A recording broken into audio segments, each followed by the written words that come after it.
For today, magluluto ako ng palabok.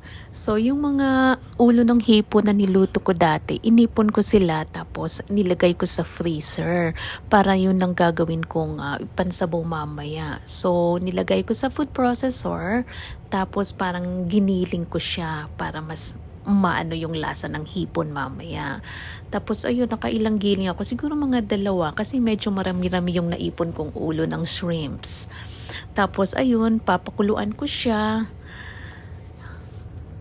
At habang pinapakuluan ko, naghihimay ako ng tinapa na panghalo ko. O, diba?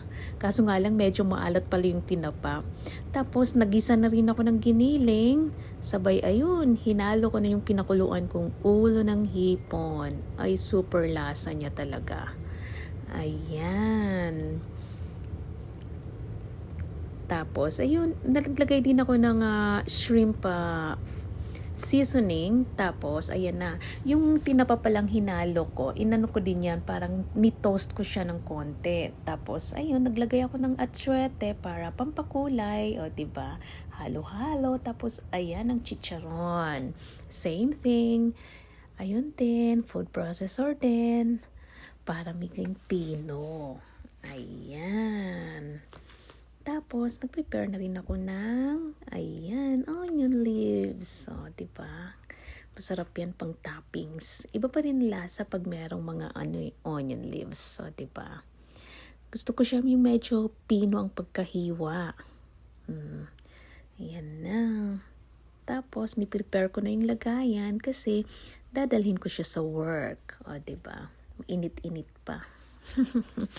Nag-prepare lang ako ng mga ilang container yon. Tapos sabay lagay ko na ng mga toppings niya, yung chicharon, tapos yung mga onion leaves, sabay lagay din ng itlog. Tapos may pahabol pa ako dyan, hipon pa pala, tsaka itlog. Nilagyan ko rin siya ng lemon kasi masarap din pag may may lemon, diba? Oh. Tcharan! Ayan na. Ready to go na. Burp, burp, burp. Promise ang sarap.